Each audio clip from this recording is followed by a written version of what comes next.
లేత బెండకాయలతో stuffed బెండి fry చేశాను.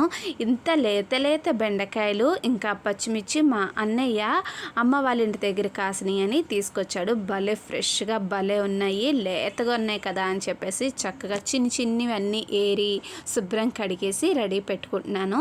ఇవి కడిగేసి రెడీ పెట్టాను కదా. ఇప్పుడు స్టఫ్ కోసం స్టవ్ వెలిగించి కడాయి పెట్టుకుని పల్లీలు, ధనియాలు, జీలకర్ర, కొంచెం శనగపప్పు, వెల్లుల్లి ఫ్రై చేసుకుని లాస్ట్లో స్టవ్ ఆఫ్ చేసి ముందు కొన్ని నువ్వులు వేసేసుకుని ఫ్రై చేసి స్టవ్ ఆఫ్ చేసి చల్లారి పెట్టుకుందాం. అవి చల్లారి మిక్సీ పట్టేసుకుని లోపల బెండకాయలు తల తోక కట్ చేసి మధ్యలోకి ఇలాగా కట్ చేసి రెడీ పెట్టుకుందాం.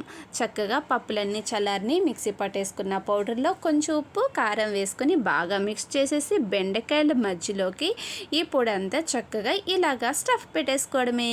స్టఫ్ పెట్టేసుకున్న తర్వాత చాలా ఫాస్ట్గా ఫ్రై అయిపోతాయి. ఎంత లేతగా ఉన్నాయి చూసారు కదా, భలే ఫ్రెష్గా ఉన్నాయి.